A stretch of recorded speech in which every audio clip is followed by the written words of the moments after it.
Welcome, Neanderthals, to the program. It's great to have you here. You know, it's been interesting to watch the news coverage of my home state the past couple of weeks. Why? Well, we had a big announcement where Governor Abbott said that we were going to open up the state 100%. And we were going to have no mask mandate, and we were going to go all the way. People could do whatever they wanted. Remember those days?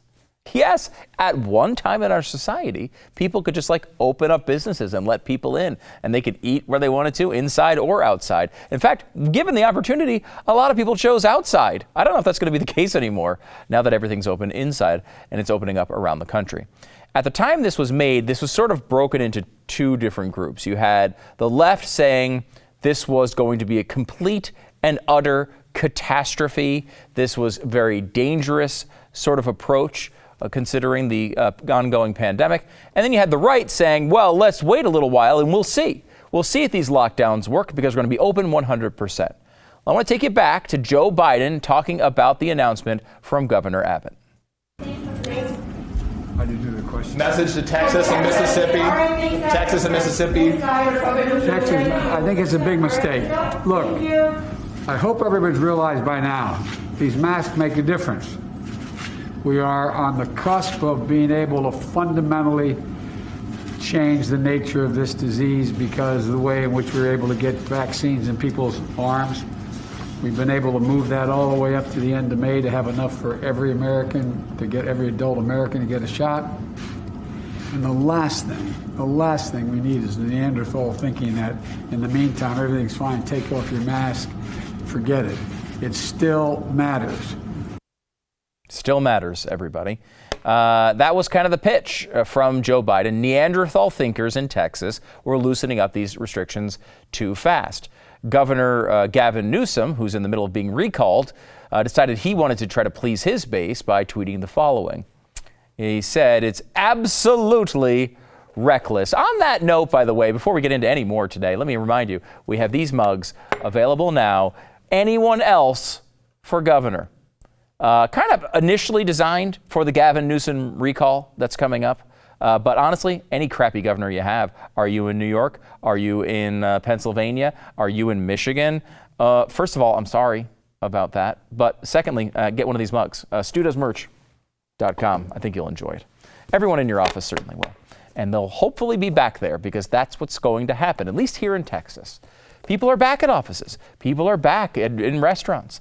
That's what's going on right now in Texas. And it's interesting to see this debate play out. I've seen a lot of people now kind of go through the data and come to their final conclusion. So let's see what the data actually shows. Let's go back to where we were back in January. Here's the peak for Texas, and you see the new case peak really rising. Now, the first hump there in the graph is the summer surge. And you see the surge that occurred towards December and January really outpaced that by a considerable margin. And Texas, the cases daily this is the 7-day average is the yellow line there. They rose and rose and rose and got to 20,000, 21,000 per day. Now, it's important to understand that that is not when Governor Abbott said we're opening 100%. Maybe you could make the case that would be Neanderthal thinking to open everything up as everything was increasing. Now, we do know that's kind of what Gavin Newsom was doing, so it's a little bit strange. He was opening up things more when cases were going up, and we're at one of the highest rates California had the entire time, hence the mug, anyone else for governor. But this is not when Abbott made the actual announcement. Abbott made the announcement on March 3rd, and when that clip you just saw from Biden was also March 3rd. And look where we were on March 3rd. We had come down way off of the fall. We had come off of the winter surge there into January, and we had cratered, honestly. You see kind of a dip and a rebound there, which was our big freeze. That was just a data error because of testing, basically. But we had dropped off by, 75% when we're talking about cases? So after a 75% drop, that's when Governor Abbott said, hey, let's take the masks off if you want. No more mandate there. 100% open for everyone. And that's where these lines sort of developed. where you have one side saying, hey, this is a catastrophe, Neanderthal thinking. The other side saying, hey, this is going to prove once and for all that lockdowns do not work. Well, we have the results in, everybody. It's been now 2 weeks since all these restrictions were completely lifted. And where did the numbers go? As you might expect, they continued to go down. There was no big explosion in cases here in Texas. And we have seen actually a slight decrease to the lowest numbers since, let's say, June of last year. So the exact opposite of what Joe Biden said was going to happen has occurred here. The exact opposite. And you might sit back and say, well, let's go to commercial break. That's the end of the monologue, because frankly, that's what we like to do here. That's what brings us true and utter joy, okay? To watch this all play out, and we can play you a dumb clip of Joe Biden, and then we can tell you how wrong he was. And we, make no mistake, we are doing that today. Joe Biden, Gavin Newsom, all the people on the left said in a couple of weeks after you do this, the numbers are going to go up, and that has not happened. Now, there's a good argument to make that even if they were going to go through the stratosphere, it might take a little bit longer than a couple of weeks, but we're seeing no evidence of that in the numbers at this point. We'll continue to watch them going forward. But there's more to this story today that I have to tell you.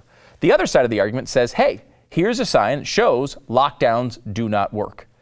And there, you see on the right, I think, a little bit of an overreach. Now, as you know, I've been telling you for months and months and months, I'm not a fan of lockdowns. I don't want them to happen. Certainly when you have testing, there's no reason that they should be happening. And beyond that, there never should have been a national shutdown. There's plenty of areas that could have been open the whole time. And of course, some regions actually pretty much did stay open the whole time. The point, though, is that, taking this data and taking this drop and acting like you can say, well, lockdowns do not work, is not correct. Why? I'll tell you why. I live here. We weren't in lockdown before. Let me tell you what has changed since March 3rd, okay? March 3rd, Governor Abbott makes the announcement. March 10th, we go open 100%. And I bet I could take a poll of everybody out here and ask them the question, what has changed for you in your daily life? And 99% of them would say, nothing. We weren't in lockdown before. Very little has changed in life. I will say, I went to a burrito place today for lunch, as I tend to do because I'm a fat ass. And I did walk in there without a mask. Of course, I've already had COVID, just so you're aware. There's, I would say, maybe 5%, maybe 10% less mask usage around these parts these days. Other than that, you shrug your shoulders and you say, what was the big deal? So, I feel like I'm on repeat sometimes, but I know you know this is true. We've talked about it 500 times. So much of the coverage of COVID-19 has been focused on the government. What is the government saying you should do? What do they say is okay? What are they telling you is the right thing to do? And so little of it, so little of what has actually happened has been based on what the government has been telling us to do. Over and over again, we have seen that the people lead the government in this country. The government does not lead the people. That's not the way this works. People went into lockdown before the government said that they had to lock down. People left lockdown before they said it was okay to leave. This is freaking America. We don't care what your mandate says. We do what we want to do. And that is what has happened. People have been actually pretty good about looking at the information, trying to understand it, and adjusting their life accordingly. People who were very threatened and potentially vulnerable to the disease have taken far more precautions than others. This has not been perfect. We haven't known exactly what to do from the beginning. I keep hearing these people. It's funny, on Twitter, everybody's right. Everybody's known everything since the very beginning. Everything that everyone said a year ago is completely right. Don't look back at those tweets from a year ago, but everybody then was exactly right. Everybody seems to have known exactly what the story was from the very beginning if you ask them on Twitter. But in reality, this has been a difficult year to look through difficult information and try to figure out how to respond to a difficult situation. And this is why freedom is always such a freaking great answer. Because you know what? You might say to yourself, I don't want to get a vaccine. I might say it's the greatest thing of all time. You might say to yourself, I don't want to wear a mask. I might say to myself, well, you know what? I don't either because I've already had it. That person over there says, you know what? I want to protect myself. I want to protect others. I'm going to wear an N95. I'm going to wear 7 N95 masks. The point is we can all do the things that we want to do and still talk about these things together, because when you err on the side of freedom, you allow people to design their own lives. Yes, there are times where this can get messy around the edges. We've seen way too much tragedy and way too much death that has come out of this. It sucks. It sucks. But look at this chart one more time. Look at this chart one more time after what we've been talking about. When that big peak there in January and that huge drop of 70 and 80%, we weren't in lockdown for that either. Things were almost exclusively open the whole time that drop occurred. There has been something that has happened in this country over and over again where people see a flare-up of coronavirus, they react to that flare-up, and the flare-up comes down. That's kind of been what's happened all around the world. It's not perfect. It's been a terrible, terrible time over the past year. But we have come to the position, and I've said this 100 times to you, when we get to a point where the vaccine is available for everyone to get, which I will say in Texas is Monday. When that happens, there is no argument for any more of these restrictions. I've never been a fan of any of these mandates, as you know, but there's really no argument for them once people can get vaccinated. And that's where we are. That's where we are in our society. We are at the end of this. As long as we can continue to move forward with all of this, and and something completely unforeseen does not occur, this, I got news for you. April 5th, I think it is. It's the first Rangers game here, playing against America's team, the Toronto Blue Jays. And I will be there in a stadium at 100% capacity.